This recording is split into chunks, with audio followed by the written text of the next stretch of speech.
Welcome to Educlick your online study partner. Good morning दोस्तों, आपका बहुत बहुत स्वागत है आपके अपने यूट्यूब चैनल एजुक्लिक में।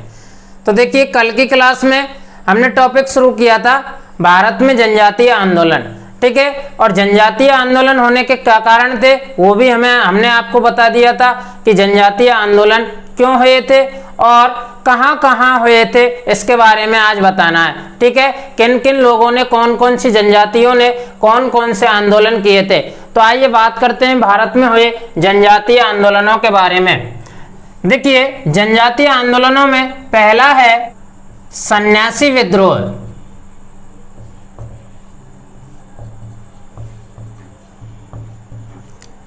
दूसरा है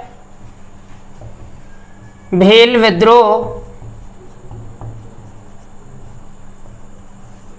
रामोसी विद्रोह,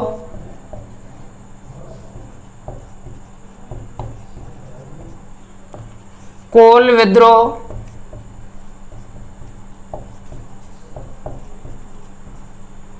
संथाल विद्रोह,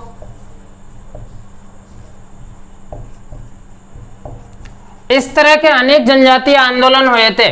भारत के विभिन्न इलाकों में रहने वाली अलग अलग जनजातियों ने अपने अपने क्षेत्र में अंग्रेजी शासन की पद्धति से नाराज होकर के तथा उनके दमनकारी और अनुचित व्यवहार से दुखी होकर वहां की जनजातियों ने ये आंदोलन किए थे। अब देखिए, जो सन्यासी विद्रोह था उसका कारण क्या था और ये कहां हुआ था। सन्यासी विद्रोह का कारण था कि 1757 में जब फ्लासी का युद्ध हुआ और इस फ्लासी के युद्ध के बाद जब बंगाल पर अंग्रेजों का पूर्ण नियंत्रण हो गया, तो उसके बाद 1769-70 में बंगाल में भयंकर अकाल पड़ता है। बंगाल में भयंकर अकाल पड़ा था, ठीक है। लेकिन इस अकाल के बावजूद भी वहां की जो सरकार थी, बंगाल की जो सरकार थी, उसने बलपूर्वक और भूमिकर वसूल किया था, ठीक है। और इसी के साथ वहां जो सन्यासी लोग यात्रा पर जाते थे, धार्मिक यात्राएं करते थे, यानी कि कृषि के साथ साथ ये जो सन्यासी लोग थे ये धार्मिक यात्राएं करते थे। तो धार्मिक यात्राएं वहां बिना किसी कर के की जाते थे, यानी उन पर कोई टैक्स नहीं था, लेकिन बंगाल की सरकार ने उन पर क्या लगा दिए, कर लगा दिए। इन सभी कारणों से वहां के जो सन्यासी लोग थे वो नाराज हो गए और उन्होंने अंग्रेजों के विरुद्ध आंदोलन और क्रांति कर दी, ठीक है। इसके बाद भील विद्रोह हुआ था भारत में, जहां भील जनजाति रहती है। इसके बाद भील विद्रोह यानी पश्चिमी तट के खानदेश इलाके में रहने वाले भीलों ने अंग्रेजी शासन पद्धति से रुष्ट होकर के और भील विद्रोह को जन्म दिया था। रामोसी विद्रोह पश्चिमी घाट की रहने वाली जनजाति है, पश्चिमी घाट की जनजाति है। इसने क्या किया कि अंग्रेजी शासन की अनुचित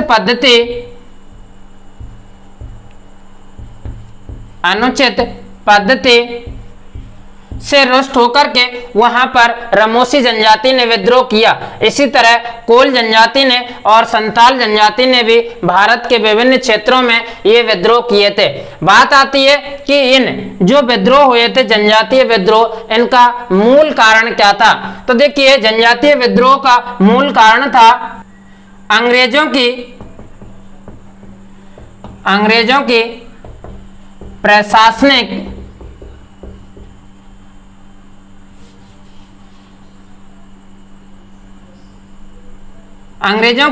कठोर प्रशासनिक नीति,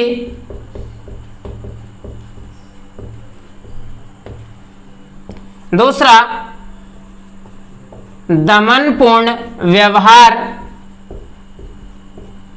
ठीक है, पुलिस का दमन व अत्याचार। अगला भूमि कर में वृद्धि करना, मजदूरों व किसानों का शोषण करना। इसके अलावा नैतिक मूल्यों में गिरावट आना, ये सभी कारण थे जिससे कि जनजातीय लोगों ने विद्रोह किए थे। ठीक है, तो ये प्रमुख बिंदु हैं जो भारत में जनजातीय आंदोलन हुए थे उनसे संबंधित। उनमें सन्यासी विद्रोह, भील, रमोसी, कोल और संथाल विद्रोह थे। सन्यासी विद्रोह जो हुआ था 1769-70 में बंगाल में भयंकर अकाल के बावजूद भी अंग्रेजी सरकार ने वहां पर टैक्स बढ़ा दिया था और धार्मिक यात्राओं जो फ्री में होती थी उन पर टैक्स लगा दिए। इस कारण सन्यासी विद्रोह हुआ था। इन सभी विद्रोहों के लगभग जो कारण थे वो सभी एक समान थे, जैसे अंग्रेजों की कठोर प्रशासनिक नीति, पुलिस द्वारा दमन पूर्वक व्यवहार करना, भूमि कर में वृद्धि करना, मजदूरों व किसानों का शोषण करना और उनकी अनुचित नीतियां, ये सभी कारण थे जनजातीय आंदोलनों के। अब इसके बाद में हम पढ़ेंगे क्रांतिकारी संगठनों का स्वतंत्रता संग्राम में योगदान। ठीक है ना, ये बिंदु पढ़ेंगे। यहां तक आपने नोट कर लिया होगा। अगला टॉपिक है क्रांतिकारी संगठनों का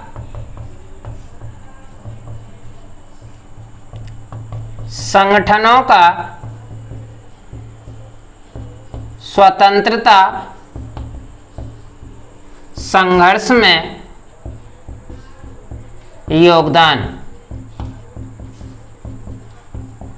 देखिए, अंग्रेजी शासन को कभी भी भारतीयों ने हृदय से स्वीकार नहीं किया था। लगातार 1757 से लेकर के, यानी जब से प्लासी का युद्ध हुआ और बंगाल पर अंग्रेजों की पकड़ मजबूत हुई, तब से लेकर के और 1857 तक भारतीयों ने अंग्रेजों का डटकर के मुकाबला किया और 1857 की क्रांति में सभी भारतीयों ने एकजुट होकर, यानी कि एक साथ इस अंग्रेजी सत्ता का प्रतिरोध किया था। लेकिन 1857 में कुछ देशी रियासतों और अकुशल नेतृत्व के अभाव में यह क्रांति विफल हो गई और 1857 के बाद अंग्रेजों ने भारत पर पुनः अपना आधिपत्य स्थापित कर लिया था। लेकिन 1900 लॉर्ड कर्जन की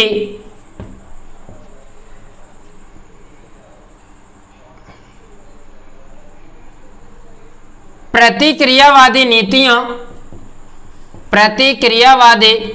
नीतियों ने क्रांतिकारियों को आंदोलन करने के लिए मजबूर किया था। 1905 में लॉर्ड कर्जन द्वारा बंग भंग का मतलब है बंगाल विभाजन तय करने से प्रत्येक भारतीय का स्वाभिमान भड़क उठा था और इन क्रांतिकारियों ने अपनी मातृभूमि को आजाद करने की ठान ली थी। ठीक है, क्योंकि क्रांतिकारियों के मन में यह एहसास होने लग गया था कि उनकी जो नैतिक मूल्य हैं, उनके स्वशासन में जो विदेशी हस्तक्षेप है वो एक बाधा के रूप में है। अतः क्रांतिकारी संगठन बनना प्रारंभ हो गए और स्वतंत्रता संघर्ष में वो योगदान देने लग गए थे। तो अब हम सबसे पहले पढ़ेंगे महाराष्ट्र में क्रांतिकारी आंदोलन। महाराष्ट्र में क्रांतिकारी आंदोलन।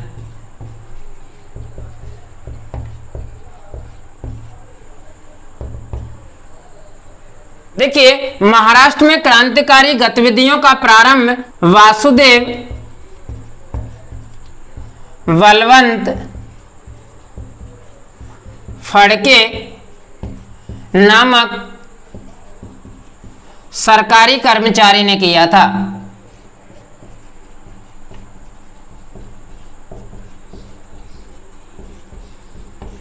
इसने क्या किया, 1876 में जब महाराष्ट्र में अकाल पड़ा था तो इसने अंग्रेजी शासन के विरुद्ध लोगों को जागृत किया था और इसने सरकारी नौकरी छोड़ दी थी। इसके साथ ही इन्होंने महाराष्ट्र में जगह जगह घूमकर अंग्रेजों की शासन पद्धति के बारे में सवाल उठाना प्रारंभ कर दिया। इसलिए इन्हें 1879 में गिरफ्तार करके अदन यानी अरब देश की जेल में डाल दिया गया, जहां 1889 में वासुदेव बलवंत फड़के की मृत्यु हो गई। तो ये था महाराष्ट्र में क्रांतिकारी आंदोलन। दूसरा है चापेकर बंधुओं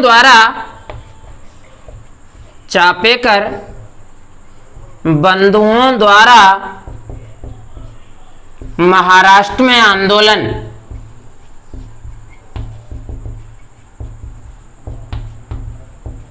देखिए ये बात है पुणे की, पुणे महाराष्ट्र में 3 भाई थे, दामोदर, हरि चापेकर,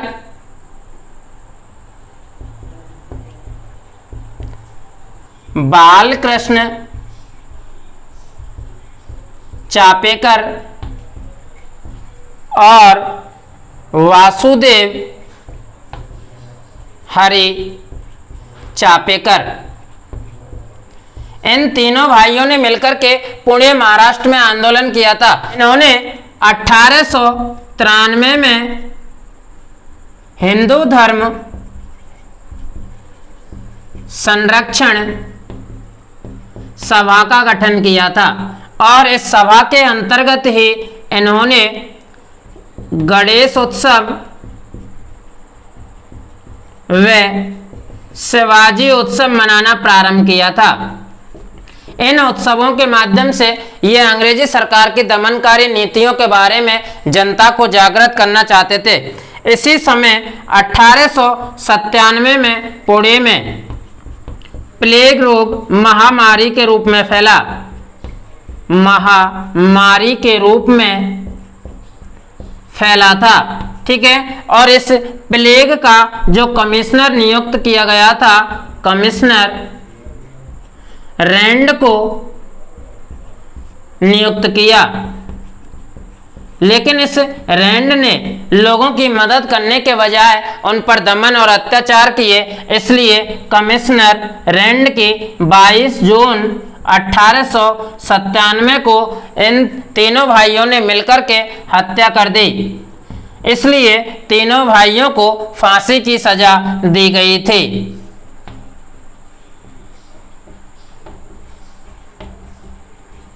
ठीक है, तो इस तरह से 2 क्रांतिकारी आंदोलन हमने पढ़े जो महाराष्ट्र में थे। महाराष्ट्र में क्रांतिकारी आंदोलन वासुदेव बलवंत फड़के नामक सरकारी कर्मचारी ने किया था। इन्होंने क्या किया, 1876 में महाराष्ट्र में जो अकाल पड़ा था तो इन्होंने सरकार की दमनकारी नीतियों के बारे में जनता को बताया और सरकारी नौकरी छोड़ दी। इन्होंने 1879 में इनको अदन की जेल में डाल दिया गया और 1889 में वासुदेव बलवंत फड़के की मृत्यु हो गई।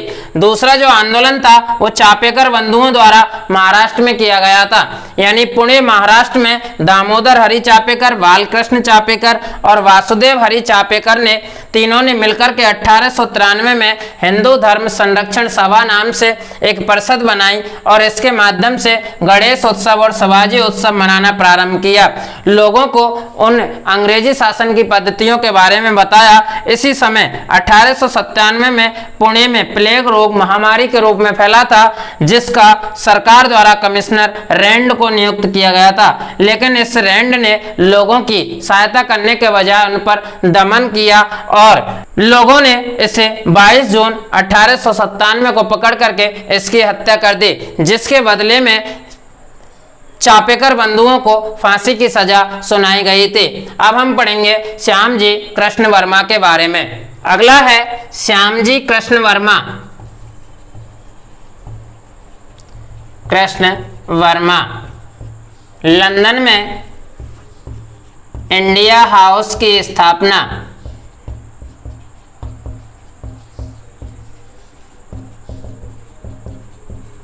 देखिए श्यामजी कृष्ण वर्मा ने क्रांतिकारी आंदोलनों में किस तरह से योगदान दिया था। श्यामजी कृष्ण वर्मा काठियावाड़ प्रदेश के रहने वाले थे।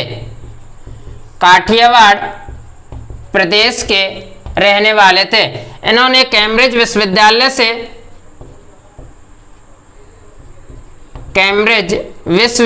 से अपनी पढ़ाई पूरी की थी और जल्दी ही ये एक वकील बन गए, यानी कि बैरिस्टर बन गए।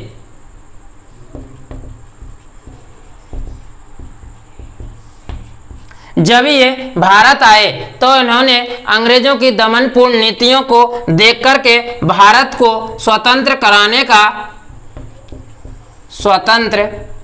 का दृढ़ निश्चय किया।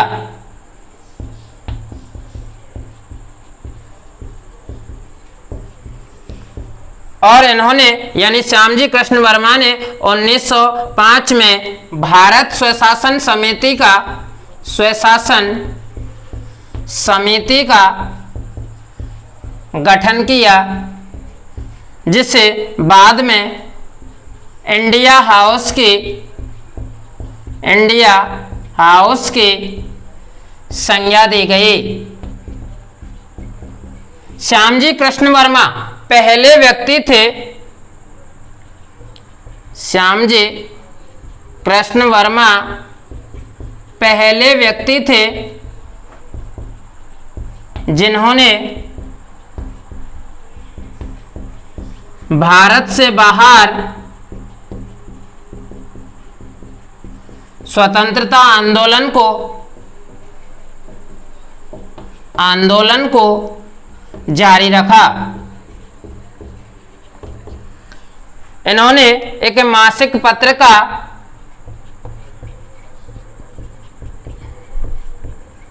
इंडिया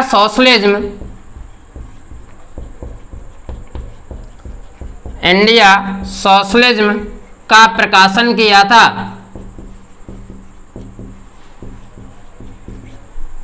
ठीक है। इसके अलावा इन्होंने विदेश आने वाले भारतीयों के लिए 1,000 की 6 फेलोशिप प्रदान की और शीघ्र ही इंडिया हाउस लंदन में भारतीयों के लिए स्वतंत्रता का केंद्र बन गया। ठीक है। इसके अलावा श्यामजी कृष्ण वर्मा के साथ साथ वीडी सावरकर,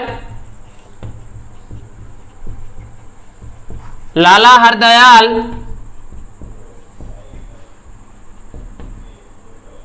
व मदनलाल धिंगरा जैसे लोग भी इसके सदस्य बन गए। श्यामजी कृष्ण वर्मा की इन गतिविधियों को देख करके जो अंग्रेज सरकार थी वो इन्हें पकड़ने के लिए तैयार हो गई। इसलिए श्यामजी कृष्ण वर्मा इंडिया छोड़कर यानी कि भारत छोड़कर पेरिस चले गए, जहां से इन्होंने क्रांतिकारी गतिविधियों को चालू रखा था।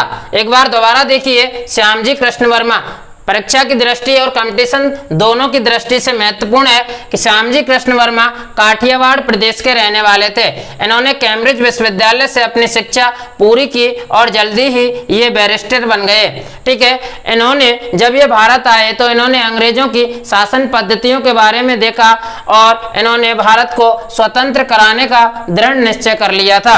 1905 में श्यामजी कृष्ण वर्मा ने भारत स्वशासन समिति का गठन किया और बाद में यही समिति इंडिया हाउस के नाम से जानी गई। श्यामजी कृष्ण वर्मा पहले ऐसे व्यक्ति थे जिन्होंने भारत से बाहर स्वतंत्रता आंदोलन को जारी रखा। इन्होंने एक मासिक पत्र का इंडिया सोशलिज्म का भी प्रकाशन किया था। ठीक है। और इन्होंने विदेश आने वाले भारतीयों को 1,000 रुपए की 6 फेलोशिप प्रदान की थी।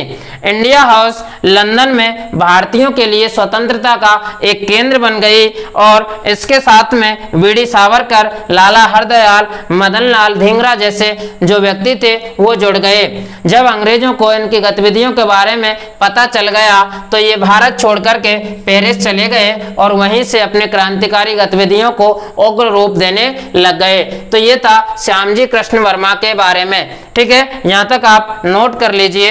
इससे आगे कल की क्लास में पढ़ाया जाएगा। ठीक है, इससे संबंधित जो भी नोट्स हैं वो पीडीएफ फाइल में डिस्क्रिप्शन बॉक्स में उपलब्ध करा दिए जाएंगे। ठीक है, यहां तक अच्छी तरह समझ में आ गया होगा। आज हमने पढ़ाया था क्रांतिकारी आंदोलन। और हमारी इस वीडियो को ज़्यादा से ज़्यादा लाइक और शेयर करें, चैनल को सब्सक्राइब करें। ठीक है, और मिलते हैं कल की नेक्स्ट क्लास में। धन्यवाद।